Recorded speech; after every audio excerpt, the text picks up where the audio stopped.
नमस्कार, स्वागत है आपका। आप देख रहे हैं पीडीआई यानी प्राइम डिबेट इंडिया। आम बजट 2023 और 24 को वित्त मंत्री निर्मला सीतारमण ने पेश कर दिया। सीतारमण का ये 5वां और देश का 75वां बजट था। बजट में सबसे खास बात इनकम टैक्स स्लैब में बदलाव रही। वित्त मंत्री ने 8 साल बाद स्लैब बदला और 7 लाख की आमदनी पर टैक्स छूट देने की बड़ी घोषणा की। इस बजट को आत्मनिर्भर, सशक्त, समर्थ भारत के सफल हमसफर को बीजेपी ताबीर कर रही है, तो वहीं विपक्षी पार्टियां इस बजट को इलेक्शन स्पीच और झूठ का पिलंदा बताते हुए कई सवाल पूछ रही हैं। बहरहाल बड़ा सवाल यह है कि क्या सबकी उम्मीदों पर खरा उतरा budget? This is the first budget in Amrit Kaal. In these 9 years, the Indian economy has increased in size from being 10th to 5th largest in the world. Budget जो मोदी सरकार ने पेश की है, ये तो 2-4 राज्यों के इलेक्शन चुनाव को देखकर ही उन्होंने पेश किया है। 10 persons in the new tax regime with income up to 7 lakhs will not have to pay any tax at all.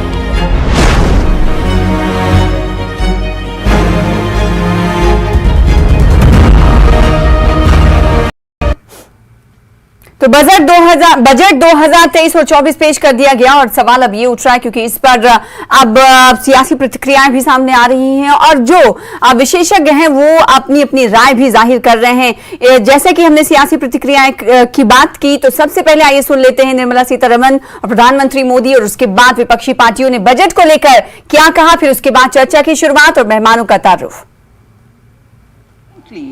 Those with income up to 5 lakh do not pay any tax, do not pay any income tax in both old and new regimes.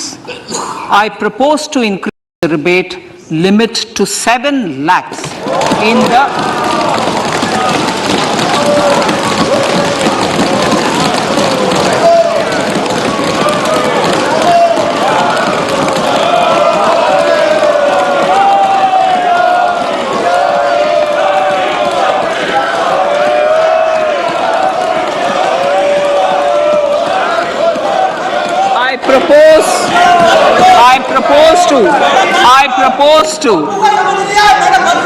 I propose to increase the rebate limit to 7 lakh in the new tax regime.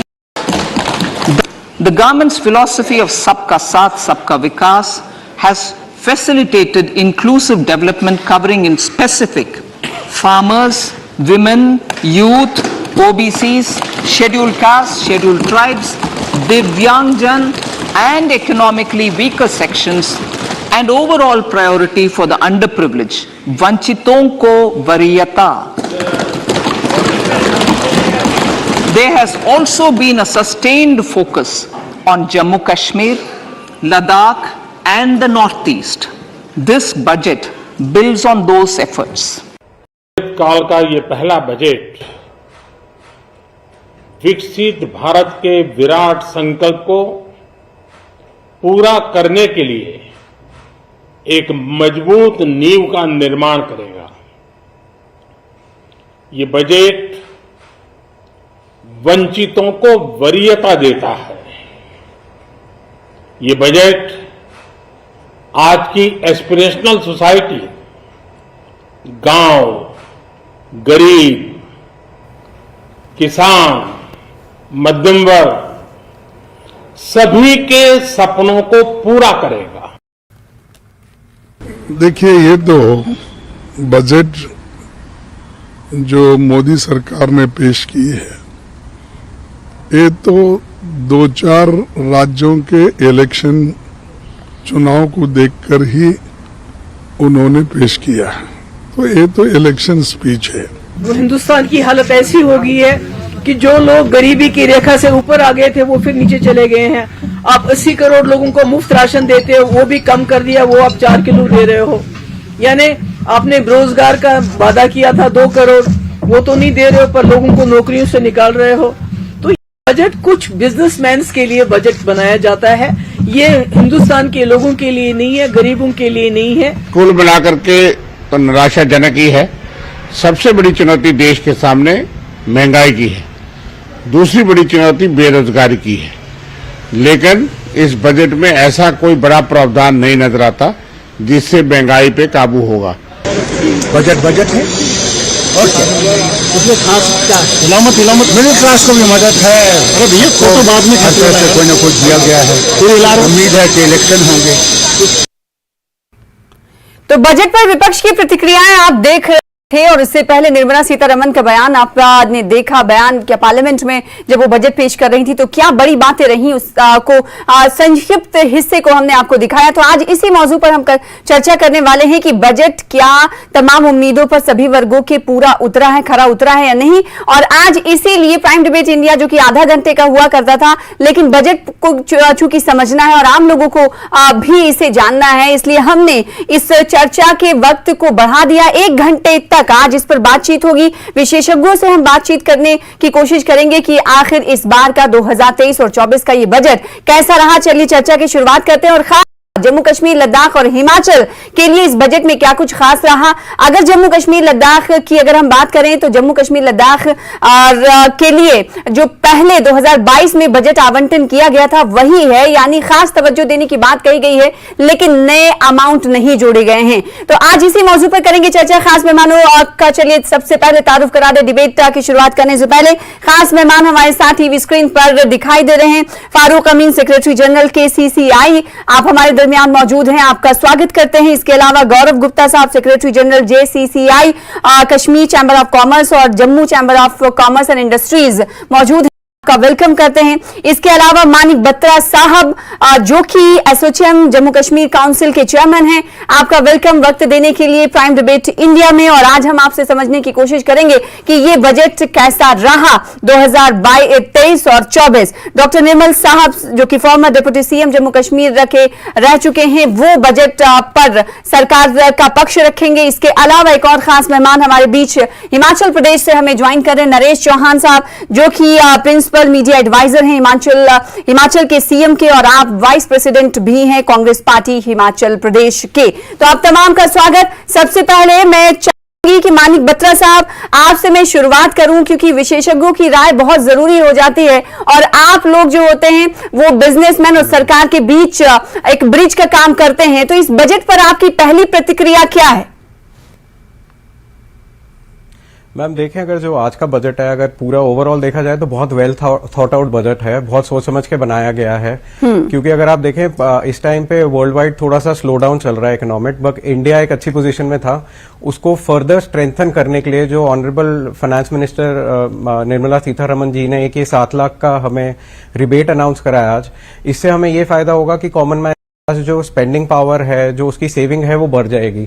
जब वो बढ़ेगी तो market sentiment change होगा, purchasing बढ़ेगी, तो उससे overall economy को boost मिलेगा। तो एक इकोनॉमी हमारी स्टेबल होगी उससे। और अगर आप देखें कि इसमें काफी स्किल पे और मेक इन इंडिया पे काफी फोकस किया गया है। ये एक ग्लोबल आउटलुक के साथ बजट बनाया गया है, क्योंकि अगर आप इसमें देखें हमारे ऑनरेबल प्राइम मिनिस्टर का विजन है कि मेक इन इंडिया का, और जैसे कुछ कंपोनेंट्स हैं for TV manufacturing, for lithium ion batteries, for mobile phones, उन पे कस्टम रिबेट दिया गया है जो कम किया गया है। उससे क्या होगा कि प्रोडक्शन इंडिया में बढ़ेगी, एम्प्लॉयमेंट अपॉर्चुनिटीज बढ़ेंगी और एंड में एंड कंज्यूमर को भी फायदा होगा, बिकॉज जब मेक इन इंडिया होगा तो उनको सेम प्रोडक्ट सस्ते दामों में मिलेगा। एग्रीकल्चर एक हमारा बहुत इंपॉर्टेंट सेक्टर है। Agriculture one of the top sectors है जो हमारे जीडीपी को कंट्रीब्यूट करता है। स्टार्टअप्स को प्रमोट किया गया है कि वो एग्रीकल्चर में नए इनोवेटिव स्टार्टअप्स लाएं जिससे एग्रीकल्चर बेटर हो सके, वेस्टेजेस कम हो, नई टेक्निक्स हो, जिससे हम फूड सिक्योरिटी भी बेटर कर सकें अपनी। स्किलिंग पे फोकस किया गया है, बिकॉज अगर यूथ स्किल्ड होगा नई टेक्नोलॉजीज पे तो उनको इंडिया में और इंडिया से बाहर दोनों जगह जॉब्स मिलेंगे। तो जो प्रधानमंत्री कौशल विकास योजना 4.0 है उसमें स्किलिंग पे फोकस किया, जैसे IoT, रोबोटिक्स, ड्रोन्स, ये सब फ्यूचर है। तो बहुत फ्यूचरिस्टिक एक बजट, मतलब इसमें बहुत प्रावधान बहुत फ्यूचरिस्टिक है। और फाइनल अगर MSME की बात करें, MSME एक बहुत इंपॉर्टेंट सेक्टर होता है जिसका 27% कंट्रीब्यूशन रहता है इंडिया की GDP को। एंड बहुत बड़ा सेक्टर है जो एम्प्लॉयमेंट जनरेट करता है।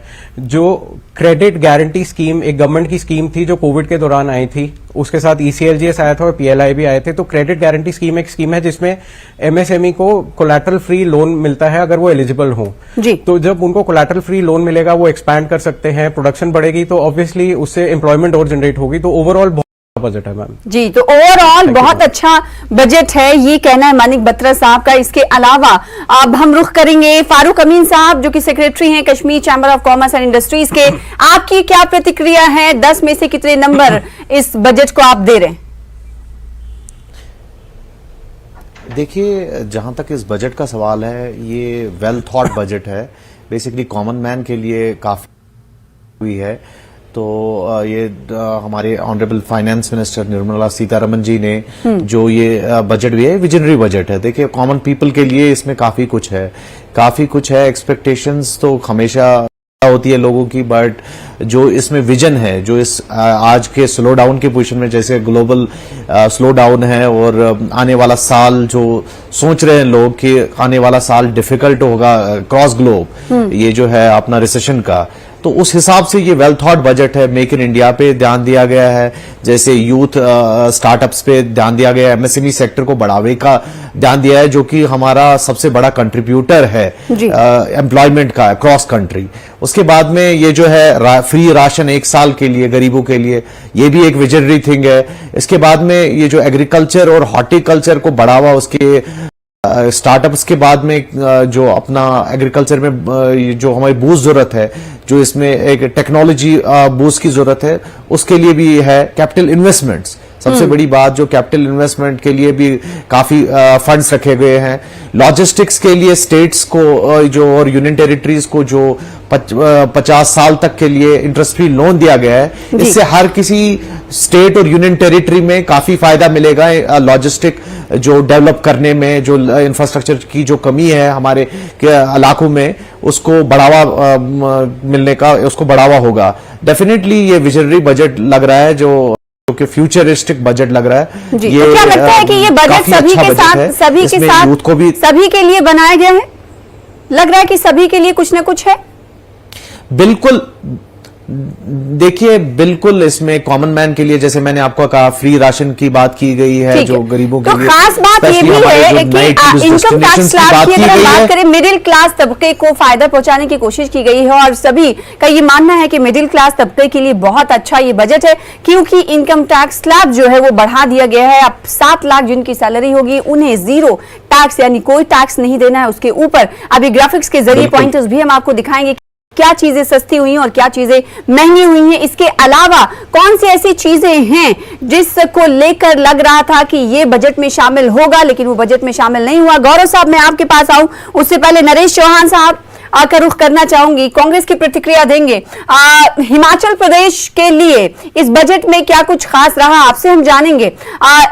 ओवरऑल अगर हम बात करें नरेश जी, तो कैसा लगा आपको ये बजट? क्या ये बजट सभी के लिए दिख रहा है कांग्रेस को? क्योंकि कांग्रेस की प्रतिक्रियाएं नेशनल लेवल पर आ चुकी हैं। मैं आपकी प्रतिक्रिया जानना चाहूंगी कि ये बजट कांग्रेस को कैसा लग रहा है।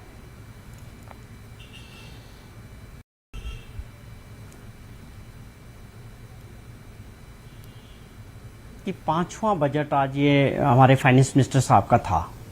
अब आप जिक्र करें कि 4 साल जो पहले बजट दिए उनसे क्या निकला, देश को कौन सी दिशा मिली। उन 4 बजट के बारे में कोई चर्चा नहीं करता जो पिछले बजट हुआ था, जो 22-23 का बजट था, 21-22 का बजट था, 20-21 का बजट था। उससे क्या निकला, देश को क्या मिला? बेरोजगारी और महंगाई। हम एक दिन जो है बजट पे चर्चा करते हैं, सब एक्सपर्ट्स को बैठाते हैं, सब लोग बैठते हैं, पार्टी के लोग बैठते हैं। अल्टीमेटली ये आंकड़ों का एक जाल हो चुका है कि इतने लाख करोड़ होगा, ये इस हेड में जाएगा, ये इस डिपार्टमेंट में जाएगा, ये इस पे खर्च किया जाएगा। लेकिन उससे देश की स्थिति बदल रही है क्या? देश में रहने वाले लोगों को उससे फायदा हो रहा है? उनके जीवन स्तर में कोई फायदा हो रहा है उस बजट से? आंकड़े पढ़ लेते हैं कि इससे ये होगा, इतनी जीडीपी होगी, इतनी विकास दर होगी, बाद में बीच में आ जाता है कि ये गिर जाएगी, अब विकास दर कम हो जाएगी। अल्टीमेटली यहां पर सारी चीजें समझने की आवश्यकता है। क्या हमारे देश के लोगों की जो सबसे बड़ी समस्याएं हैं, बेरोजगारी, महंगाई, क्या इस बात पे ये बजट कुछ कह रहा है? क्या इस बजट में इसके बारे में कोई जिक्र है कि जो लोगों की समस्या है उससे लोगों को कैसे समाधान मिलेगा? कोविड के बाद जो देश की परिस्थिति हुई है, और देश में रहने वाले लोगों की जो परिस्थितियां है उसके ऊपर ये बजट क्या बोल रहा है। लाखों लोगों ने अपने रोजगार गंवाए। उससे पहले आप बार बार बोलते हैं कि आप ये सपनों को पूरा करने वाला है। ये सपनों की जो सरकार है, जो सपने ये देश के लोगों को दिखाती है, जो 2014 से सपने शुरू किए प्रधानमंत्री जी ने, वो आज कहीं पूरे नहीं हो रहे हैं। अच्छे दिन आएंगे, किसी के अच्छे दिन नहीं आए। 15 लाख लोगों के जेब में आएगा, खातों में आएगा, कहीं नहीं आया। 2 करोड़ लोगों को रोजगार मिलेगा, कहीं नहीं मिला। रोजगार उल्टे छिनेंगे। महंगाई से आज ये उम्मीद थी लोगों को कि आज महिलाओं को ये उम्मीद थी कि गैस सिलेंडर थोड़ा सस्ता होगा, डीजल पेट्रोल में राहत मिलेगी, महंगाई से राहत मिलेगी, या जीएसटी ऐसी चीजों पे इतना बड़ा हाई लेवल पे है, उसको कम करने की आवश्यकता थी। सीधे तौर पे ये जो इंडस्ट्रीज की बातें, एमएसएमई की बातें या जीडीपी की बातें, देश का आम आदमी जो 70% गांव में रहता है वो इन चीजों को नहीं समझता है। उसको बजट की समझ नहीं है, उसको सीधी समझ है कि क्या मुझे रोजगार मिलेगा, क्या मुझे महंगाई से राहत मिलेगी, क्या मेरे बच्चों को मैं शिक्षा दिला पाऊंगा, क्या वो स्कूलों में जाकर रोजगार प्राप्त करेंगे। जो सबसे बड़ी समस्या है कि अर्थव्यवस्था को चलाने के लिए हर व्यक्ति के पास काम होना चाहिए, उसके पास रोजगार होना चाहिए। जब वो कमाएगा तब वो आगे कंट्रीब्यूट करेगा, तब अर्थव्यवस्था चलेगी। उस पर कोई फोकस नहीं है। हिमाचल प्रदेश के संदर्भ में मैं बात करूं, हमारी परिस्थितियां वैसी है। रेलवे के विस्तार से हम कितने बजट देख चुके हैं। आप टूरिज्म की दृष्टि से हमारे को बड़े सपने दिखाए गए प्रधानमंत्री जी ने, कोई विस्तार नहीं है। हवाई अड्डों की बात की, कोई जिक्र नहीं है। हमारा प्रदेश पहाड़ी प्रदेश है, हम इंडस्ट्रियल पैकेज नहीं मिलेगा, हम सरवाइव नहीं कर पाएंगे। हमें जो सपने दिखाए गए, एप्पल स्टेट है कि इंपोर्ट ड्यूटी 100% करेंगे, ये प्रॉमिस प्रधानमंत्री जी का था जी, लेकिन कोई उस पर जिक्र नहीं है। आज हमें compete करना पड़ रहा है, बाहर से जो सेब आ रहा है उसकी वजह से हमारी जो आर्थिकी है वो खराब हो रही है। किसान और बागवान आज बुरी दशा में है। उनके प्रति आपने क्या किया, क्या इस बजट में दर्शाता है? तो कुछ आंकड़े पढ़ के लोगों को बैठा के कि ये बड़ा दिशा वाला बजट है, इनसे पूछिए एक्सपर्ट से कि पिछले 4 सालों में क्या बदला है देश में। ठीक है। अब डॉक्टर निर्मल सिंह साहब, भारतीय जनता पार्टी से हमसफर लोगों का हमसफर वाला बजट बता रही है, लेकिन जो पॉइंट्स कांग्रेस की तरफ से उठाए गए वो भी तो वाजिब सवाल हैं। महंगाई और बेरोजगारी की अगर बात करें, आम जनता की बात करें, मैं बार बार कहती हूँ, रोटी कपड़ा और मकान, जो बड़े डेटास को जो नहीं समझते, आम नागरिक जो गांव में रहते हैं, गांव के लोग जो हैं वो नहीं समझते हैं। मनरेगा की अगर हम बात करें तो मनरेगा आवंटन में इस बार भारी कमी की गई है। मनरेगा के तहत बहुत सारे लोग रूरल एरियाज में काम करते हैं, उस बजट में काफी कमी की गई है। तो ऐसे में जो एक गांव के नागरिक हैं, ग्रामीण लोग हैं, वो इस बजट को कैसे समझे? क्योंकि महंगाई तो वैसी की वैसी है, उसको लेकर कोई कुछ ऐलान नहीं किए गए। कांग्रेस भी आपसे यही सवाल पूछ रही, डॉक्टर निर्मल साहब। सना, मैं कांग्रेस के प्रवक्ता को सुन रहा था और मैंने इनके नेताओं को भी सुना। खड़गे साहब बोल रहे थे, हमारे यहां से पूर्व मुख्यमंत्री डॉक्टर फारूक अब्दुल्ला बोल रहे थे, हमारी महबूबा जी जो पूर्व मुख्यमंत्री वो भी बोली। इन्होंने कोई भी स्पेसिफिक जर्नल जो एक रटी रटाई बात, जो जर्नल जो है भाषण देना होता है उसी पर इन्होंने बात रखी है। ऐसा लगता है कि इन्होंने आंखें मूंदी हुई हैं। आपने शशि थरूर का जो फर्स्ट रिएक्शन देखा, शशि थरूर क्योंकि पढ़े लिखे व्यक्ति है कांग्रेस में, उन्होंने इसको अप्रिशिएट किया है, लेकिन ये जर्नल बातें कर रहे हैं। हमारे कांग्रेस के प्रवक्ता अप्रिशिएट करने के साथ साथ सवाल भी खड़े किए डॉक्टर निर्मल साहब। हाँ, नहीं सुनिए ना, आपने सभी को समय दिया, मुझे भी दिया। हाँ, मैं आपको भी दूंगी, बिल्कुल। हाँ, प्लीज मुझे बोलने दीजिए। ये अभी हिमाचल का बजट आएगा, उसमें रखेंगे ना। ये हिमाचल में इनकी सरकार आई है, जीत के आए हैं, बड़ी अच्छी मेजॉरिटी है, ये रखे ना वहां पर, और उसमें आगे प्रावधान रखे। ये तो होगी कांग्रेस की बात। मैं जो बेसिक इश्यूज हैं, मैं एक बात तो ये कहूंगा कि ये जो बजट जब आया है, कोविड के वक्त आया है। इर्द गिर्द भी आप नजर डालें, कोविड के कारण जो पूरे स्लो डाउन हुआ है पूरे अंतर्राष्ट्रीय स्तर के ऊपर, बड़ी बड़ी इकोनॉमीज जो हैं वो कितनी जो है उसकी ग्रोथ जो है नीचे गई है, डिक्लाइन हुई है। आपका पड़ोसी देश पाकिस्तान की हालत देखें आप, और बांग्लादेश देखें, श्रीलंका देखें, उसके परिप्रेक्ष्य में इसकी चर्चा करनी होगी। क्योंकि जो इंटरनल और जो यूक्रेन और रशिया की जो लड़ाई है उसका जो असर है पूरी वर्ल्ड इकोनॉमी के ऊपर, उसके ऊपर उस परिप्रेक्ष्य में हमने देखो जो है पृष्ठभूमि में हमें देखना होगा। उसके बावजूद मैं कहूंगा इतना बैलेंस्ड बजट, ग्रोथ ओरिएंटेड भी, गरीब को उसको राहत देने वाला भी, महंगाई को कम करने वाला। और पिछले सालों की बात करें 6% से नीचे महंगाई आई है। आप अमेरिका देख लीजिए, आप जो है रशिया देख लीजिए, जापान देख लीजिए, आप कनाडा देख लीजिए, वहां की जो आज इन्फ्लेशन रेट कितना है वहां पर, और भारत का कितना है, और हमारा ग्रोथ रेट जो है कोविड के वक्त कहां चला गया था, उससे हमने रिकवर किया है। लेकिन कांग्रेस को यह बात समझ नहीं आएगी, टाइप बातें बैठे करेंगे। ये मैं कहूंगा कि ये जो बजट है फ्यूचरिस्टिक है, और आने वाले वक्त में जो भारत जो है आज शायद 5th इकोनॉमी हो गया है, उसको आगे कैसे, किस प्रकार से, अब हम ग्रेट ब्रिटेन से आगे निकल गए हैं, यह हमारे विरोधी पक्ष के लोगों को नहीं दिखता है। और जिस प्रकार से नौजवान हमारे जो इस फील्ड में है, इकोनॉमिक फील्ड के लोग हैं, एक्सपर्ट है, मैं एक्सपर्ट नहीं हूं, मैं इतिहास का विद्यार्थी जरूर हूं जी, तो उनका आपने डिटेल्स देखी, मतलब फारूक अमीन साहब को सुना हमने, मानिक बत्रा साहब को सुना, तो उनका जो है ये किसी पार्टी से संबंधित नहीं है। ये जो है देश के लिए बजट का क्या मतलब है, क्या मानी है, और जो चर्चाएं हो रही हैं उसकी दृष्टि से देखें। ठीक है, आपकी प्रतिक्रिया आ गई। पॉपुलर बजट होगा या लोगों को रेवड़ियां बांटी जाएंगी जो कांग्रेस बांटती आई है, और जिस प्रकार से आज भारत की जो अर्थव्यवस्था, उसकी जो बुरे हाल हुए हैं, उसको संभालते हुए और कंसिस्टेंसी दिख रही है। ठीक है, भारतीय जनता पार्टी को ये लगता है कि ये बजट फ्यूचरिस्टिक है, लेकिन कांग्रेस पार्टी को ये लगता है कि पिछले 4 साल का भी यहाँ पर मुकाबला, कंपैरिजन किया जाना चाहिए। इस बीच गौरव साहब का रुख हमने नहीं किया था। गौरव गुप्ता साहब जो कि Jammu Kashmir chamber of commerce and industries से जुड़े हुए हैं, वो बताइए कि इस बजट को वो कैसे देखते हैं, अपने नजरिए से क्या कुछ कहना चाहते हैं गौरव जी? देखिए मैम, जहां पर आज हम बजट की बात करें, और कल भी हम आपके चैनल पे लाइव थे और कल भी यही एक बात चल रही थी, क्या एक्सपेक्टेशंस हैं, क्या उम्मीदें हैं।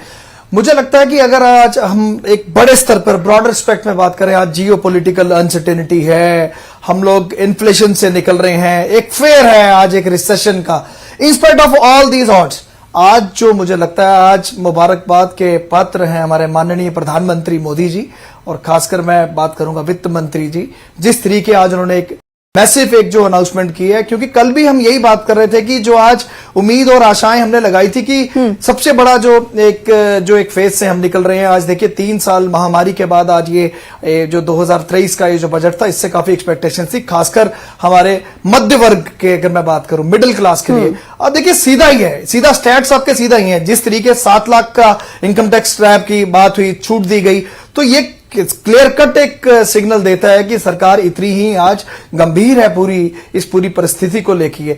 और दूसरी अगर मैं बात करूं, आज मैं बात करूं, हर एक वर्ग को छेड़ा गया। अगर आज मैं बात करता हूं कि मिडिल क्लास की, जब आज मैं एक रिच सेगमेंट की बात करता हूं, 42% से उनका भी 39% दिया गया।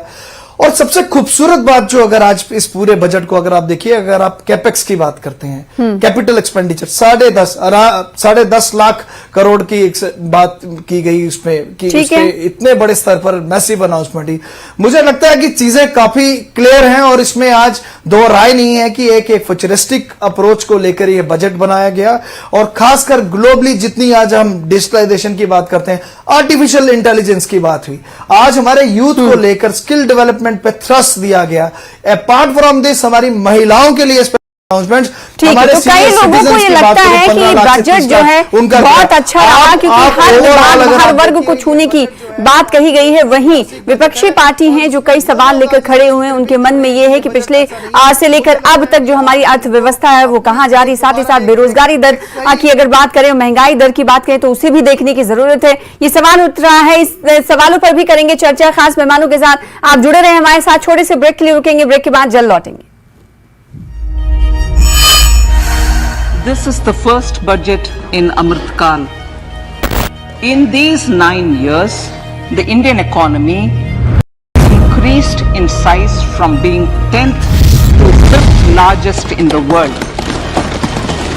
बजट जो मोदी सरकार ने पेश की है, ये तो 2-4 राज्यों के इलेक्शन चुनाव को देखकर ही उन्होंने पेश किया है। 10 persons in the new tax regime with income up to 7 lakhs will not have to pay any tax at all.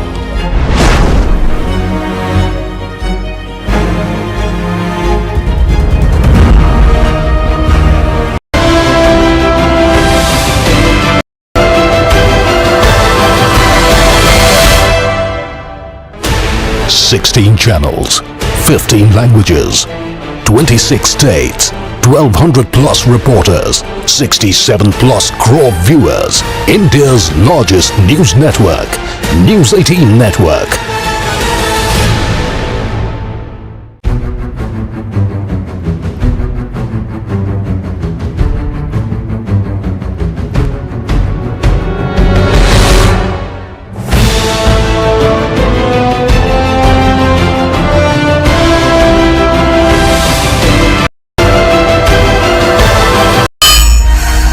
This is the first budget in Amrit Kal.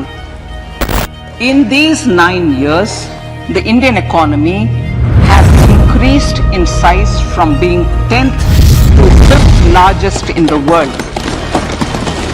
Budget जो मोदी सरकार ने पेश की है, ये तो 2-4 राज्यों के इलेक्शन चुनाव को देखकर ही उन्होंने पेश किया है। Thus, persons in the new tax regime with income up to 7 lakhs will not have to pay any tax.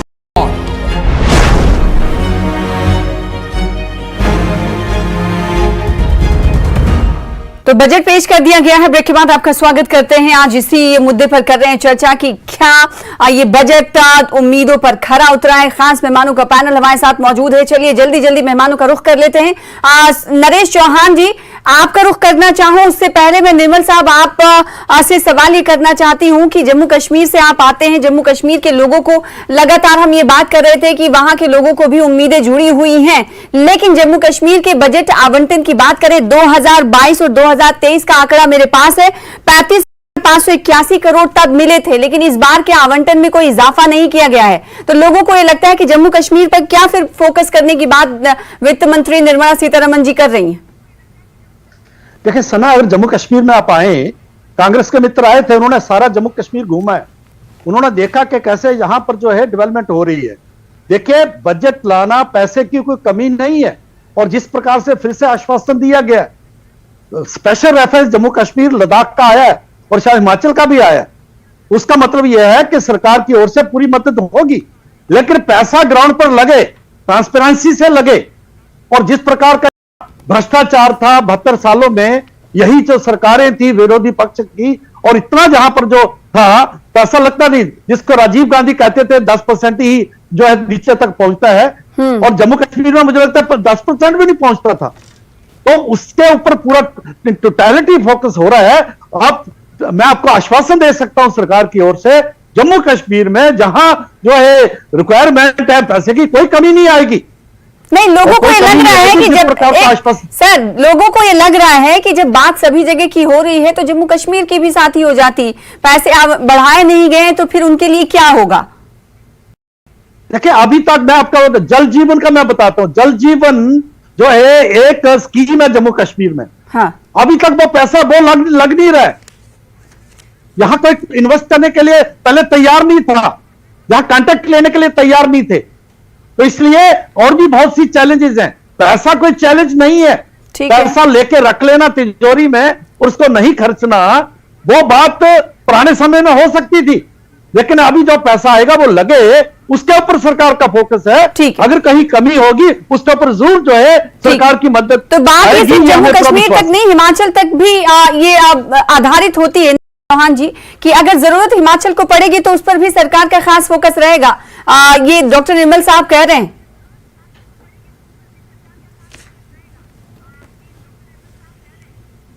हाँ बिल्कुल, हमारी सरकार बने अभी 50 दिन हुए हिमाचल प्रदेश में कांग्रेस पार्टी की सरकार बनी है, और पिछली जो सरकार थी वो भाजपा की सरकार थी, जिसके मुख्यमंत्री ठाकुर जयराम जी थे। और जो आज जो स्थिति है, आर्थिक हालात जो है हिमाचल प्रदेश के, वो किसी से छुपे नहीं है। 75,000 करोड़ रुपए का कर्जा छोड़ के गए इस छोटे से राज्य में, और 11,000 करोड़ रुपए की जो लाइबिलिटीज है सरकारी कर्मचारियों को, जो 60th पे कमीशन की थी, पेंशनर्स की थी, वो खड़ी है, और खजाना खाली से भी नीचे है। तो ये पिछली सरकार का 5 साल मोदी जी की सरकार थी, और हर बार डबल इंजन की बात होती थी। 5 साल तक हम डबल इंजन सुनते रहे हिमाचल प्रदेश में कि डबल इंजन है और विकास होगा। किस तरह का विकास हुआ? खजाना खाली, 75,000 करोड़ रुपए का कर्जा एक छोटे राज्य पे। विकास की बात करते हैं, मदद करेंगे, आज बजट में कुछ नहीं। मदद करनी थी, कम से कम 10,000 करोड़ रुपए की मदद करते हैं। आपकी सरकारें खाने खजाना छोड़ के गए। वास्तविकता बजट का मतलब है लोगों के जीवन में सुधार, लोगों की उम्मीदों में बजट खरा उतरना चाहिए। अगर लोगों की प्राथमिकता है बेरोजगारी और महंगाई, उस पर चर्चा नहीं, आंकड़े के बजट को अच्छा बताना यह अच्छी बात है, लेकिन मैं समझता हूं वास्तविकता इस बजट की कोई नहीं है। आने वाला चुनाव है, जैसे 9 बजट थे वैसे 10वां बजट है, इससे कुछ नहीं निकल रहा है। जो आपने देश के प्रधानमंत्री ने लोगों को जो भी दिखाया 14 से लेकर 19 में भी, वो पूरा क्यों नहीं होता है? अगर बजट इतना अच्छा होता है तो उसके रिजल्ट्स क्यों नहीं आते? देश में इसकी दिशा क्यों नहीं दिखती है? लेकिन एक्सपर्ट्स की अगर बात करें नरेश चौहान जी, वो भी लेंस लगा के बजट को देख रहे होते हैं। सियासी प्रतिक्रियाएं एक तरफ हैं, लेकिन अगर नफा नुकसान फायदे की अगर बात करें तो विशेषज्ञों की खास नजर, पैनी नजर होती है। ये पैनल भी हमारे दरमियान मौजूद है, उनका एक कि ये बजट तो सभी के साथ न्याय करता हुआ दिखाई दे रहा है। ओवरऑल अगर देखें तो ये बजट ठीक है।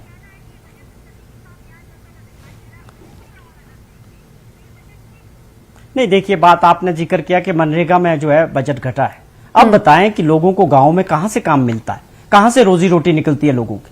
यहां पर 70% लोग जो गांव में कृषि में काम करते हैं और या कृषि लेबरर्स हैं, उनके बारे में सोचने की जरूरत है। क्या उनका जीवन स्तर नीचे जा रहा है या ऊपर बढ़ रहा है? कुछ लोग यहां पर, कुछ परसेंटेज लोग जो है अपनी धन दौलत बढ़ा रहे हैं। जैसे बात जिक्र करते हैं कि जो उनके दोस्त है, सारा पैसा लोगों से सेविंग करा के, आज भी जिक्र किया कि 7 लाख रुपए तक फ्री है, आप सेविंग करिए, सेविंग बैंकों में डालिए और वो मेरे दोस्त के काम आएगी, अदानी के काम। सारा पैसा बैंकों का अदानी पे लगाया जा रहा है, और जो 70 साल में देश बना है उसको खरीदने के लिए उनको पैसा दिया जा रहा है कि बैंक हमारे हैं, आप खरीदिए आधे रेट पे देश को। ये कौन सी निर्मल साहब, आपका जवाब। एक आदमी के ऊपर डबल इंजन करके हिमाचल प्रदेश की नुमाइंदगी कर रहे नरेश चौहान साहब, उनका ये कहना है कि डबल इंजन सरकार करके खजाना खाली करके चली गई भाजपा सरकार जब थी। अब क्या हालत सुधारने की बात कर रहे हैं? मैं कांग्रेस के मित्र को कहूंगा सना कि ये जो है अभी लगता है अभी भी इलेक्शन मोड में। अगर आपने भी तो रेवड़ियां बांटी हैं, आपने भी तो सारी चीजें जो थी केंद्र की तरफ से जो कोशिश हो रही है इसको इकोनॉमी को ठीक करने की, उसके विपरीत बोल रहे हो। आपने भी तो बिजली के ऊपर बाकी जो है जिस प्रकार से ओल्ड जो है जो पेंशन स्कीम के नाम पर जिस प्रकार से एक जो है इकोनॉमिकल जो है एक मेजर्स लिए गए थे, आज जो है आज की आपकी जिम्मेदारी है, या आगे की पृष्ठभूमि बना रहे हो कि किस प्रकार से हिमाचल का जो बजट आएगा जिसमें इनको टैक्सेस लगाने पड़ेंगे, तो ये अभी ठीकरा फोड़ेंगे कि जिस प्रकार से केजरीवाल बोल सकते हैं। नरेश जी, आप भी बात रख सकते हैं अपनी। ये जो है ये जो है सिर्फ अभी अपने काम में आई है। मैं देखिए डॉक्टर साहब बहुत आप प्लीज मैं आपसे डॉक्टर साहब से रिक्वेस्ट करूंगा, बड़े सीनियर नेता, आपका हम सम्मान भी करते हैं। मैं थोड़ा सा सवाल पूछना चाहूंगा कि ये कौन सा मॉडल है देश को आगे बढ़ाने का? अगर हमने 1947 के बाद इस देश को खड़ा किया, इस देश में कुछ नहीं बनता था, देश के लोगों ने मेहनत करके इस देश को बनाया। किसी चीज को बनाने में टाइम लगता है। मेरा घर बनाया मेरे फादर साहब ने, अगर मैं आज उसको बेच चाहूं तो मुझे क्या देरी है, 2 मिनट में बेच दूंगा, लेकिन उनको पता है वो घर कैसे बना है। इस देश को बनाने में लोगों ने बहुत मेहनत की है, 70 साल में हर चीज खड़ी की है, इसको बेचने में टाइम नहीं लगता है। अपने मित्रों को जो है आधे पाधे दामों में बेचा जा रहा है देश की सारी संपत्ति को, और पैसा देश के बैंकों का लुटाया जा रहा है, और सेठ अंबानी और अदानी बन रहे हैं। ये कौन सा मॉडल है देश को आगे ले जाने का, कि देश के लोगों की संपत्ति को, जिसको बड़ी मेहनत से तैयार किया गया, आपके मित्र आधे रेट पे खरीदेंगे, पैसा भी बैंकों का और देश की जनता का होगा। इससे क्या भला होने वाला है? देश का भला होने वाला है क्या? आपका जवाब जल्दी से आप जवाब दीजिए, फिर उसके बाद मानिक बत्रा साहब का जाएगा और देश की संपत्ति कुछ मित्रों के लिए। जिसको ये मॉडल मैं जानना चाहता हूं, ये कौन सा मॉडल है देश को आगे ले जाने का? पूछ रही कांग्रेस आपसे, कौन सा देश को आगे ले जाने का? मैं इनसे कहूंगा, जिस लिबरलाइजेशन के ऊपर कांग्रेस कहती है कि हमने बहुत बड़ा तीर मारा था, ये डॉक्टर मनमोहन सिंह लाए थे। ये जो मिक्स्ड इकोनॉमी से, सोशलिस्टिक इकोनॉमी से, ये जो लिबरल इकोनॉमी की तरफ, ग्लोबलाइजेशन की तरफ हम बढ़े हैं, तो कांग्रेस को क्लेम करती है ये हमारी अचीवमेंट है। और जब वो आगे बढ़ती है, जब ऐसे कोई 6 यूनिट्स हैं जिसको जो है सरकार चला नहीं सकती, उसको अगर सरकार कोई इस प्रकार के मेजर्स कर लेते हैं, तो ये जो है कैपिटलिस्ट के साथ जोड़ते हैं। ये कौन सा तरीका है? ये कांग्रेस जो है चट भी हमारी, पट भी हमारी। और ये जो सारी बातें हैं, अरे भाई नहीं सुनिए, हमें भी समझाए, हम समझना चाहते हैं। नहीं, आपने लिबरलाइजेशन ग्लोबलाइजेशन किसने शुरू किया था? हमने तो आगे बढ़ाया उसको। क्या अल्टीमेटली उसका फायदा अगर हो रहा है, देश का फायदा हो रहा है, ठीक, तो आप उसको क्यों नहीं बढ़ाना चाहिए आगे? ठीक है, तो सरकार को ये लग रहा है कि आगे बढ़ाने, देश को आगे बढ़ाने वाला बजट है, लेकिन विपक्षी नेता इस बात को मानने के लिए तैयार नहीं। उनका ये कहना है कि डेटा लाकर ये कहीं ना कहीं लोगों को वर्गलाया जा रहा है। मानिक बत्रा साहब, मैं आपसे जानना चाहती हूं, आपने पक्ष और विपक्ष दोनों को सुना। जम्मू कश्मीर के परिप्रेक्ष्य में अगर सवाल किया जाए तो जो आम लोग हैं वो यही सोचते हैं कि अगर बजट की रकम नहीं बढ़ाई गई है, जो आवंटन पहले किया गया था वही आज भी है, तो क्या उनके लिए अच्छा होगा? देखिए मैम, सना जी, अगर जम्मू कश्मीर की बात करें तो सरकार का काफी फोकस है जम्मू कश्मीर की तरफ। बजट से पहले प्रीवियस बजट्स में भी new centre sector scheme launch की गई थी, जो बहुत ही एक रेवोल्यूशनरी स्कीम है, जिससे इन्वेस्टमेंट बहुत बढ़ी जम्मू कश्मीर की तरफ। उसमें उस तरह के प्रावधान थे कि अगर आप कुछ जोन्स में लगाएंगे तो आपको 50% तक सब्सिडीज थी, कुछ जोन्स में 30% तक सब्सिडीज थी, जीएसटी पे आपको काफी रिबेट्स थे, और मतलब वो एक ऐसी स्कीम थी, I think one of the best investment schemes थी अक्रॉस इंडिया। तो उसके चलते पिछले 2 साल में बहुत इन्वेस्टमेंट का इंटरेस्ट आया और बहुत सारी इन्वेस्टमेंट आई है JNK की तरफ। और गवर्नमेंट का क्लियर फोकस है इंफ्रास्ट्रक्चर डेवलपमेंट की तरफ, जैसे आदरणीय प्रधानमंत्री जी का PM जो इनका गति शक्ति भी है, जो फोकस करेगा हाईवेज और रोड इंफ्रास्ट्रक्चर। लेकिन एक बात और गौर करने वाली है मानिक बत्रा साहब की, पिछले 4 बजट के तुलना अगर हम करें तो इस बार जो बजट का आवंटन हुआ है वो सबसे कम है, और इसीलिए शायद मैं इस सवाल के जवाब निर्मल साहब से भी लेना चाहूंगी, शायद इसीलिए कांग्रेस ये कह रही है कि ये बजट चुनावी है। मानिक बत्रा साहब। जी मैम, मतलब अगर आप ओवरऑल एक देखें तो मेरे हिसाब से एक बैलेंस बजट है, बिकॉज हर सेक्टर को टच किया गया और ज्यादा फोकस जो इस बजट में किया गया है वो स्किलिंग, यूथ, और जो हमारा मेक इन इंडिया का एक कॉन्सेप्ट है उसके ऊपर ज्यादा किया गया, क्योंकि जैसे आप महंगाई की बात करते हैं, अगर जितना ज्यादा प्रोडक्ट मेक इन इंडिया होगा उतनी महंगाई भी नीचे आएगी। ठीक, मेक इन इंडिया प्रोडक्ट जो कि फ्लैगशिप एक तरह से मुहिम है सरकार की।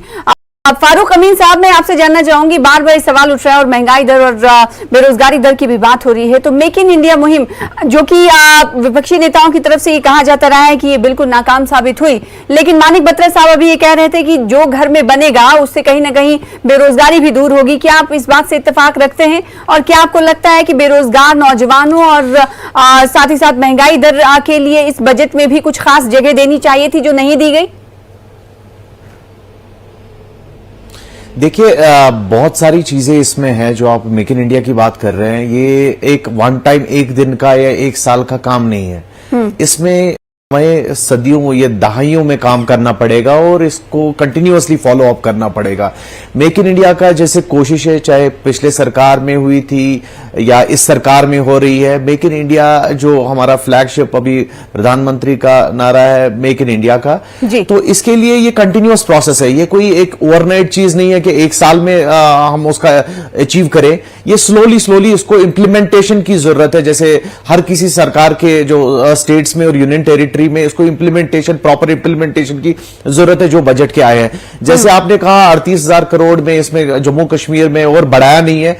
हम बड़ा वेट कर रहे हैं, जम्मू कश्मीर यूटी का बजट भी आना है, कल या परसों आने वाला है, तो हम उसका ईगरली वेट कर रहे हैं कि हमारा जो बजट है, जो हमारी यहाँ पे लॉजिस्टिक की रिक्वायरमेंट्स है, जो लॉजिस्टिक के हवाले से हमारी कमियां हैं, specially Jammu Srinagar national highway जो है आए दिन बंद रहता है, आज भी बंद है। उसके लिए क्या रखा है फास्ट ट्रैक करने के लिए, हमारे जो सीए स्टोर्स, कोल्ड स्टोर्स और जो अपनी हमारी जो है स्टोरेज का लॉजिस्टिक के हवाले से क्या किया है। हैंडीक्राफ्ट्स और हैंडीक्राफ्ट्स के लिए काफी बोला गया है इस बजट में, बट हम इम्प्लीमेंटेशन देखते हैं कि अब ये हैंडीक्राफ्ट्स नई डेस्टिनेशंस पे सरकार की तरफ से जो अनाउंसमेंट है वो कर दिया जाता है, लेकिन इम्प्लीमेंटेशन जम्मू कश्मीर में थोड़ा स्लो होता है। तो इस इम्प्लीमेंटेशन स्लो को कैसे तेज गति दी जाएगी, इस पर करेंगे चर्चा। छोटे से ब्रेक के लिए रुकेंगे, खास मेहमान हमारे साथ जुड़े हुए हैं, बजट को एक बार फिर से समझने की कोशिश करेंगे। छोटा सा ब्रेक के बाद जल्द लौटेंगे।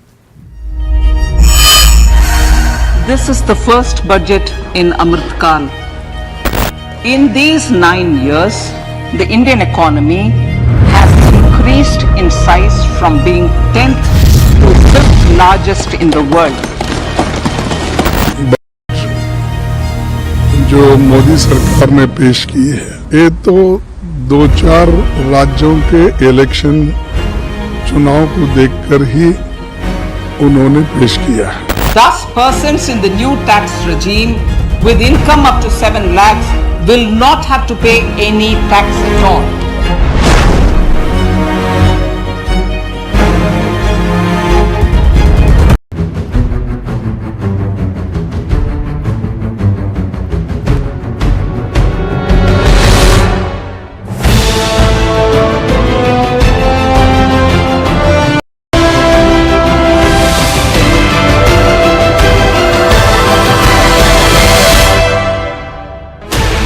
Sixteen channels, 15 languages, 26 states, 1200 plus reporters, 67 plus crore viewers. India's largest news network, News 18 Network.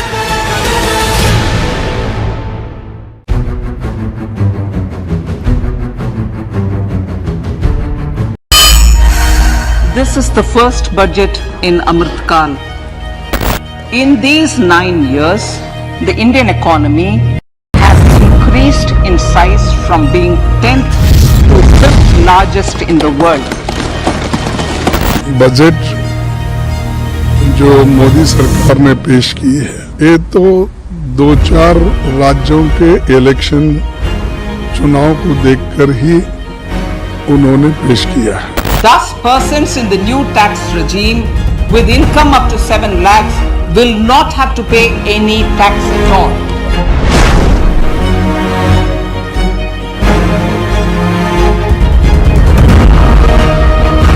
Break के बाद एक बार फिर से आपका स्वागत करते हैं। लगातार बात हो रही है बजट की बारीकियों की समझने की। विशेषज्ञ भी हमारे साथ मौजूद है, साथ ही साथ सत्ता पक्ष और विपक्ष के नेता भी मौजूद हैं जो बजट पर अपनी प्रतिक्रियाएं दे रहे हैं। चलिए मेहमानों का रुख कर लेते हैं और डॉक्टर निर्मल साहब, मैं आपसे सवाल ये करना चाहूंगी क्योंकि 2023 के आम बजट में मनरेगा के आवंटन की अगर बात करें तो भारी कमी की गई है इसमें। इसके अलावा 4 बजट की अगर पिछले 4 बजट की तुलना करें तो उसकी जो रकम थी वो इस बार की सबसे कम है। तो सवाल यही लोगों के जहन में उठ रहा है कि आखिर पहले के मुकाबले क्या अच्छा करने की सरकार सोची है और बजट में जो दिख नहीं रहा। देखिए, जहां तक ये जो मनरेगा की बात चल रही है, हाँ। डेफिनेटली रोजगार के लिए वो दिया गया था, लेकिन जो है उसका थोड़ा सा फोकस जरूर बदला है, क्योंकि और रोजगार के जो उसके जो प्रावधान बनाने की कोशिश है, इंफ्रास्ट्रक्चर के ऊपर फोकस करने की जरूरत है, और ताकि लोग जो हैं सिंपली जो गांव में रोजगार है, जैसे हमारे जम्मू कश्मीर के कॉन्टेक्स्ट में कहूंगा कि जो जिस प्रकार से जो है पंचायती राज जो है 3 टायर सिस्टम को लागू किया गया है, हर गांव में जो काम मिल रहे हैं, रूटीन के जो हमारे कॉन्ट्रैक्ट्स हैं वो भी लोग कर रहे हैं, मनरेगा को भी जोड़ा जा रहा है, तो उस वहां भी जो है पंचायतों को भी पैसा जा रहा है, लोकल बॉडीज को पैसा जा रहा है, तो उससे रोजगार के लिए वहां इफेक्ट नहीं करेगा। थोड़ा सा जो है उसमें डाइवर्शन जरूर किया है, इसलिए मनरेगा में जो है कमी जरूर आई होगी, लेकिन जो है फिर भी कुल मिला के आम आदमी को रोजगार मिलने के लिए ये बजट का पूरा फोकस है। और अल्टीमेटली आप देखेंगे, लेकिन महंगाई के लिए कुछ खास महंगाई को एकदम छुआ ही नहीं गया। अगर रोटी कपड़ा मकान और सामान की बात करें तो तेल आटा और सारी जो चीजें हैं वो डेली यूज होती हैं, लोग डेली यूज करते हैं। लोगों को ये उम्मीद थी कि शायद इस तरफ भी सरकार कुछ तवज्जो देगी, लेकिन उनकी उम्मीदें पूरी होती हुई नहीं दिखाई दे रही। लोगों का रिएक्शन हम ले रहे हैं, उनकी तरफ से यही प्रतिक्रियाएं सामने आ रही। डॉक्टर निर्मल साहब, देखिए, जो मेडिसिन हैं, दवाइयां, उनकी कीमत कम की गई है। इसी प्रकार से बाकी और भी कई जगह उन्होंने फोकस जरूर किया है, लेकिन मैं कहता हूं कि कुल मिला के अगर इकोनॉमी, अगर लोगों की जो इनकम जो है उसको अगर स्ट्रेंथ मिलती है, उसमें से कुल मिला के एम्प्लॉयमेंट मिलता है, तो उससे जो महंगाई अपने आप बैलेंस होगी। 6% के नीचे आने में इर्द गिर्द पर देखें, उससे काफी कम है। हमें और ज्यादा इसको कंटेन करने की 5% तक लाने की जो है कोशिश है। और आम जो एक्सपर्ट्स हैं उनका मानना है कि 5%, 6% के बीच में अगर हम रखते हैं तो ये एक बहुत बड़ी अचीवमेंट होगी। और जिस प्रकार से प्रेडिक्शंस है उससे ये यहां तक रहेगी जहां अमेरिका डबल डिजिट पे जा रहा है, बाकी जो वर्ल्ड इकोनॉमी जो है कहीं डबल डिजिट के आसपास जा रही है। तो इसके कारण उसके मुकाबले अगर हम कर रहे हैं तो अच्छा कर रहे हैं, क्योंकि चैलेंजेस बाकी भी है, क्योंकि जो है कोविड के कारण और बाकी जो है वो चैलेंज है, इसके भी मद्देनजर रखना होगा। गुप्ता साहब, मैं आपका रुख करूं इस सवाल के साथ, क्योंकि पहाड़ी क्षेत्र की, हम जम्मू कश्मीर की भी बात कर रहे हैं ओवरऑल के साथ साथ, अगर जम्मू कश्मीर की अभी अमीन साहब ये कह रहे थे कि जो सेब की कारोबारी हैं, क्योंकि एप्पल स्टेट है पूरा और वहां पर दुश्वारियां पेश आती, कोल्ड स्टोरेज की बात उन्होंने रखी और कहा ओवरऑल आपने भी इस बजट को बहुत बेहतर बताया। मैं ये जानना चाहती हूं आपसे कि क्या कुछ इसमें दुश्वारियां इस बजट में दिखाई दे रही हैं जिन्हें टच करने की कोशिश नहीं की गई है? नेशनल हाईवे की भी बात ही, क्योंकि क्लोज रहता है, हम डेली खबर ये पढ़ते हैं, कभी बंद रहता है, कभी क्योंकि हालात ऐसे रहते हैं। तो जम्मू कश्मीर में क्या ये बजट में जो कुछ कही गई हैं बातें वो उन दुश्वारियों को कम करेंगी, या फिर दुश्वारियां कुछ आपको लगता है आपके मुताबिक कि ये इस एरिया में खत्म होने वाली है? देखिए मैम, जहां पर मैं जम्मू कश्मीर की बात करता हूं और आज दुश्वारी की जब बात करते हैं कि रोड्स की कनेक्टिविटी में दिक्कत आती है, आप देखिए जब यहां पर बर्फबारी होती है तो रोड्स की दिक्कत तो आती है, पर सबसे ऐतिहासिक अगर आप आज भी पूरा बजट अगर आप सुने तो जो एक आप देखिए जो कैपेक्स की जो अनाउंसमेंट है, जो कैपेक्स जो कैपिटल एक्सपेंडिचर की जो 10 लाख करोड़ की जब बात की जा रही है, वो फोकस पूरा पर है। और ऐसा नहीं है कि अगर आप रोड्स की कनेक्टिविटी की बात करते हैं तो मुझे लगता है कि आज हिंदुस्तान के नितिन गडकरी साहब की मैं बात किए बगैर रहूंगा नहीं, क्योंकि जिस तरीके आज हमारी रोड की कनेक्टिविटी पूरे हिंदुस्तान की आप देख रहे हैं, उसके सूरत हाल सब बेहतर से जानते हैं कि कितनी तेजी से हमारा देश तरक्की कर रहा है, खासकर मैं रोड कनेक्टिविटी की बात करूं। मैडम, इसको ना एक चीज समझनी पड़ेगी। आज मैं सबकी राय सुन रहा था, सबके अपने अपने पर्सपेक्टिव हैं इस बजट को लेकर। एक पर जो सबसे बड़ी जो मुझे चीज लगती है, आप ओवरऑल देखिए कि आज हिंदुस्तान का बजट है वो सिर्फ हिंदुस्तान तक सीमित नहीं है, इसको ग्लोबली सारे देश देख रहे हैं। आप देखिए आज आप पड़ोसी मुल्कों की बात ही कर लीजिए, और एक अगर आप यूएसए की बात करते हैं, आज अगर हम तमाम जितने भी देश हैं आप सबकी बात कर लीजिए, आज हमारी अगर इकोनॉमिक पूरी एक जो आज कंडीशंस हैं उसमें आप देखिए Hindustan in spite of the size of the population, आप देखिए क्या बेहतरीन बजट है। और मुझे लगता है कि आज हमारे कुछ लोग अगर आज इसको फिर भी क्रिटिसाइज कर रहे हैं, मुझे लगता है कि एक ऐसी आज मुझे लगता है ऐसी बात होनी नहीं चाहिए। आपके मुताबिक लगता है, लेकिन महंगाई वाली बात को भी टच करिएगा गौरव साहब, महंगाई वाली बात को भी टच करिएगा। महंगाई की देखिए, जहां पर आपने महंगाई की बात की वहां पर मैं कहूंगा कि जब आप मिडिल क्लास की बात मैं कर रहा हूं, जहां पर आपकी इनकम टैक्स स्लैब में दी गई है और उसके अलावा आज हर एक दबके बारे में सोचा हुआ है। तो और एक ग्लोबली अगर आप देखें आर्टिफिशियल इंटेलिजेंस की बात कर रही है आज, क्योंकि पूरा विश्व एक डिजिटलाइजेशन की तरफ बढ़ रहा है और जिस तरीके की मैसिव अनाउंसमेंट्स हैं, आज स्किल डेवलपमेंट की बात हो रही है, आज यूथ की तरफ एक इशारा हो रहा है, आज एक बड़े स्तर पे हमारी हर एक सेगमेंट को टच किया जा रहा है। तो इस तरीके अगर ओल्ड टैक्स रिजीम और न्यू टैक्स रिजीम, फारूक अमीन साहब इसमें कितना अंतर मानते हैं? क्योंकि ओल्ड टैक्स रिजीम को भी ऑप्ट कर सकते हैं लोग, इस बजट में ये बात रखी गई है। अगर कोई न्यू टैक्स जो है बाय डिफॉल्ट होगा, लेकिन ओल्ड टैक्स रिजीम की अगर बात करें कोई ऑप्ट करना चाहता है तो क्या उससे फायदा ज्यादा होने की उम्मीद लगाई जा रही है? इसको जरा समझाएंगे। देखिए सना जी, ये जो जीएसटी का जो माहौल ये नया था हमारे लिए, जो हमारी बिजनेसेस के लिए नया था। हम इसके लिए तैयार नहीं थे, सही में हम इसके लिए तैयार नहीं थे। और ये उस टाइम पे आया जीएसटी कि लोगों को नई चीज लगी, बट हर किसी चीज को स्टार्ट करने के बाद में उसका इम्प्लीमेंटेशन और फिर आहिस्ता आहिस्ता जो कमियां होती है वो बाहर निकलती है। उसमें बहुत सारी इश्यूज अभी भी है, मैं नहीं कहता कि अभी सारा कुछ परफेक्ट है, इश्यूज अभी भी है। ग्राउंड बेरोजगारी की बात कर रहे हैं, बेरोजगारी अभी भी है ये, मगर ये एक वन टाइम, एक दिन का या एक साल का या एक सरकार का एक टर्म का काम नहीं है। इसमें सब सरकारों को मिलके, सब पार्टीज को मिलके और स्टेक होल्डर्स को मिलके इस पे काम करने की जरूरत है। ये जो बजट आया है डेफिनेटली विजनरी बजट है, बट इस बजट को प्रॉपरली इंप्लीमेंटेशन की जरूरत है। देखिए बजट पहले भी पहले सरकारों ने भी दिए थे, इस सरकार ने भी अच्छा बजट दिया, पहले सरकार भी कोशिश कर रहे थे कि ये हो जाए, बट मसला ये नहीं है। अगर आप कॉमन मैन के लिहाज से देखें कि ये जो पैसा जो जिन पे आता है ये प्रॉपरली यूटिलाइज किया जाए और ये उन मदों में, उन जहां पे इसको डेजिग्नेट किया है उस बजट को, वो प्रॉपरली यूज हो ताकि लोगों को एक्चुअली फायदा हो जाए। जैसे बेरोजगारी की बात कही आपने, नरेगा में ये ऐसे हैं, बाकी एवेन्यूज काम के लिए बना रहे हैं, यहाँ पे स्किल पे काम किया जा रहा है और नए स्टार्टअप्स को बूस्ट किया जा रहा है, उससे डेफिनेटली एम्प्लॉयमेंट बढ़ेगी। बट ये चीज जरूरी है, जो कैपिटल इन्वेस्टमेंट है, जो ईज ऑफ डूइंग बिजनेस है, ये इस पे भी ध्यान देना चाहिए सरकार को, इस सरकार को भी देना चाहिए। और जो हमारे जम्मू कश्मीर का बजट है, हमारे बड़े काफी होप्स है उससे कि वो बजट का कितना अमाउंट हमारा बढ़ाएंगे।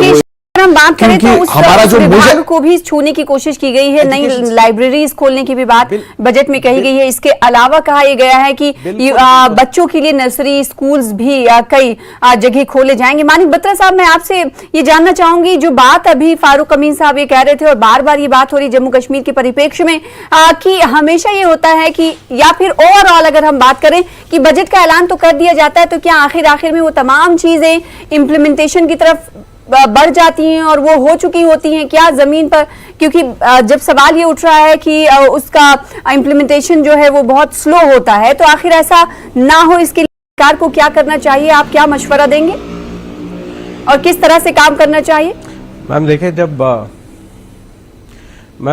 देखिए जैसे जब भी बजट एलोकेशंस होती है उसके बाद जो हमारा स्टेट का बजट है वो आएगा, उसमें अलग डिफरेंट टाइप की एलोकेशंस आएंगी कि किस किस डिपार्टमेंट में कितना कितना बजट दिया गया है। जब वो बजट आता है उसके बाद एक प्रोसेस होता है, जैसे टेंडरिंग है या जेम पे ऑनलाइन प्रोक्योरमेंट होगी, तो वो एक प्रोसेस फॉलो हर बंदे को करना पड़ता है, वो प्रोसेस कोई भी बाईपास नहीं कर पाता। बट जैसा फारूक अमीन साहब कह रहे हैं, मैं उनके साथ सहमत हूं कि जो भी इम्प्लीमेंटेशन हो कि उन प्रोसेस को हम ज्यादा फास्ट कैसे कर सकें। गवर्नमेंट को उन चीजों पर देखना चाहिए कि जो टेंडरिंग प्रोसेस है या प्रोक्योरमेंट प्रोसेस है उसको कैसे तेज कर सकें। जैसे आज गवर्नमेंट ने एक छोटा सा इनिशिएटिव लिया है कि पैन डॉक्यूमेंट एक सिंगल डॉक्यूमेंट हो जाएगा। काफी सारी जो आपका ये जो गवर्नमेंट वाली रजिस्ट्रेशंस होती हैं उसमें एक तरह का वो डॉक्यूमेंट एक्ट करेगा, जो आपका प्रूफ ऑफ बिजनेस एंड वो सब रहेगा। तो उससे ईज ऑफ डूइंग बिजनेस थोड़ा सा प्रमोट होगा। तो जैसे अब इस बजट में भी गवर्नमेंट ने काफी सारी कंप्लायंसेस कम करी हैं, तो I am sure long term process है मैम। जैसा कि मैंने पहले भी कहा कि एक बजट को अगर आप लॉन्ग टर्म पर्सपेक्टिव से देखें तो ये बहुत अच्छा बजट है और मतलब इसमें लॉन्ग टर्म बहुत बेनिफिट्स होंगे, चाहे स्टेट्स हो चाहे अगर हम ओवरऑल कंट्री की बात करें, तो ये बहुत अच्छा बजट निकाला गया। ठीक है, डॉक्टर निर्मल सिंह, इम्प्लीमेंटेशन पर बात हो रही है कि स्लो हो जाता है, तो सरकार की क्या कोशिशें रहने वाली हैं कि इस तरफ जो सवाल उठ रहे हैं वो ना उठे? क्योंकि टेंडरिंग की भी बात उठाई है मानिक बत्रा साहब ने, आपका रिमार्क? हाँ, डेफिनेटली एक बहुत बड़ा चैलेंज है। देखिए पिछले सालों में जब हम भी सरकार में थे, पैसे की कमी नहीं थी। 80,000 करोड़ का जो पैकेज जो था जम्मू कश्मीर को प्रधानमंत्री नरेंद्र भाई मोदी ने दिया। हम जब तक हम सरकार में थे 40,000 ही जो है खर्च कर पाए थे, 50% भी नहीं खर्च हो पाया था। और उसमें जो दुश्वारियां आती थी, जो कमियां थी, जिस प्रकार से रेड टेपिज्म है, जिस प्रकार से कई प्रकार है फार्म भरो, ये करो, वो करो, और उसके बाद जम्मू कश्मीर जैसे सिचुएशन में लोग यहां पर काम करने के लिए भी नहीं आते हैं। तो चैलेंजेस बहुत ज्यादा हैं, लेकिन हमारी सरकार जो है, केंद्र सरकार, जम्मू कश्मीर सरकार इस पर पूरा फोकस कर रही है। इसलिए आप देखें कि धड़ाधड़ हम जम्मू में अगर देखें IIT, IIM, एम्स, हमारा जो नेशनल हाईवे बन रहा है अभी तक, ठीक है, एक्सप्रेस हाईवे कितनी तेजी से बन रहा है, इसी प्रकार से बाकी जगह। लेकिन जैसे इंडस्ट्रियल जो डेवलपमेंट होना चाहिए उसमें अभी कमी है। जिस प्रकार से जो है लोगों को जमीन आवंटन होनी है, लोग आए, उनमें विश्वास और जो है बने वो इन्वेस्टर के मीन में, उसमें अभी कमी है और करने की जरूरत है। रेड टेपिज्म के ऊपर अंकुश लगाने की जरूरत है। करप्शन के ऊपर जो है काफी कहा जाता है कि आज जो है छोटे लेवल पर बढ़ी हुई है, उसके ऊपर जो अंकुश लगाते हुए ये करने की जरूरत है। सरकार फोकस तो कर रही है, लेकिन ये चैलेंज बहुत बड़ी है, ये मैं कहना चाहूंगा। ठीक है, इसके अलावा आपसे एक सवाल मैं करना चाहती हूँ। एमएसएमई की बात खूब हो रही है क्योंकि सरकार का इस पर फोकस रहता है, और दूसरी तरफ मनरेगा के पैसे में कमी की गई है। तो क्या ये जो रूरल एरियाज में रहते हुए लोग हैं, कहीं ना कहीं उनके लिए ये नाराजगी का सबब भी बन सकता है, और जाहिर सी बात है वो बाहर जा नहीं पाते, और देश हम जानते हैं कि हिंदुस्तान बहुत बड़ी तादाद में गांव में बसता है। तो ऐसे में उनके लिए लाइबिलिटीज की कमी तो नहीं रहने वाली, क्योंकि आवंटन, जब बजट का आवंटन ही कम कर दिया जाएगा तो आखिर उन्हें कैसे नौकरी अपने अपने इलाके में मिल पाएंगी? सना, मैं ग्राउंड की बात बताऊंगा आपको। हाँ। हमारे मित्र जो हैं ये शहर में रहने वाले हैं, गांव की बात बताऊंगा। मनरेगा की कोई मजदूरी करने के लिए इतनी वो कम है, कोई आता ही नहीं है, मजदूर नहीं मिलते, झूठे बिल जो है भरे जाते हैं। तो एक तरफ तो वो है कि ठीक है, रोजगार के नाम पर उनको जो है एक कांग्रेस के वक्त एक मौका दिया गया जिसको हमारी सरकार ने आगे चलाया, और अभी सरकार है कि रूटीन की चीजें, जिस प्रकार से जब पंचायतों को, मतलब एक एक पंचायत को कई लाख रुपए मिल रहे हैं, ठीक है, डीडीसी बीडीसी जो बनी है, बहुत सा पैसा गांवों में खर्च हो रहा है। रूटीन के जो कांग्रेस के नुमाइंदे इस बीच है नहीं, क्योंकि आप बड़ा आरोप लगा रहे हैं कि जमीन पर मनरेगा से जुड़ने की कोशिश कोई करना नहीं चाहता। इस पर उनका जवाब लेना चाहते थे, लेकिन वो अभी है नहीं। आप अपनी नॉलेज करिए, हाँ, इसको क्रॉस चेक जरूर करिएगा। जी जरूर। एक सेकेंड, चूंकि अब खत्म होने का टाइम है इस डिबेट का, तो मैं चाहती हूँ कि गौरव साहब और साथ ही साथ अमीन साहब और मानिक बत्रा साहब, लास्ट में कमेंट ये चाहती हूँ, इस बजट को ओवरऑल तरीके से आपने अच्छा बताया, तो 10 में से कितने नंबर आप लोग देंगे? मानिक बत्रा साहब, आप सबसे पहले। मैम 10 में से 10 देंगे मैम इसको, बिकॉज काफी अच्छा और बैलेंस्ड और लॉन्ग टर्म विजन के साथ है ये बजट। अच्छा, फारूक साहब, आपका क्या नंबरिंग, आपकी नंबरिंग क्या होगी? सना जी, हमें हमेशा जो बेटर करने के लिए कुछ आगे रखना चाहिए capacity. I would give it 10 में से 8 मैक्सिमम, बिकॉज अभी भी बहुत सेक्टर्स में काम करने की अभी भी जरूरत है। ठीक है, गौरव साहब, आपका क्या रिमार्क नंबर को लेकर? मेरा remarks ma'am 10 out of 10। My remarks is very clear, 10 out of 10। तो 3 लोगों से हमने राय जानने की कोशिश की जो इस बजट पर अपनी राय रख रहे हैं। 10 में से 10 लोगों की अगर राय हमने जानने की कोशिश की, क्योंकि यहाँ पर 2 लोग हैं जो कि भारी हो रहे हैं, 10 में से 10 दे रहे हैं। तो वहीं अमीन साहब का ये कहना है कि 10 में से 8 मैं दूंगा। और साथ ही साथ ये सवाल किया जा रहा है कि जो वादे बजट में किए जाते हैं उसकी इम्प्लीमेंटेशन की तरफ भी ध्यान देनी चाहिए, क्योंकि पहले ये देखा गया है कि हमेशा कहीं ना कहीं जो तेजी होती है वो तेजी नहीं देखी जाती है, स्लो इम्प्लीमेंटेशन होता है। तो ऐसे में इस बार का भी बजट इस तरफ ना जाए, ये लोगों के जहन में सवाल है। बहुत शुक्रिया आप तमाम का हमारे साथ जुड़ने के लिए, मानिक बत्रा साहब, साथ ही साहब गौरव साहब, फारूक साहब और डॉक्टर निर्मल साहब अपनी अपनी प्रतिक्रिया देने के लिए, और साथ ही नरेश चौहान साहब का भी बहुत शुक्रिया इस डिबेट का हिस्सा बनने के लिए। फिलहाल इसी के साथ प्राइम डिबेट इंडिया में आज के लिए बस इतना ही। कल फिर हाजिर होंगे बड़े मुद्दे के साथ, तब तक दीजिए मुझे इजाजत। देखते रहिए न्यूज 18 JKLH। नमस्कार।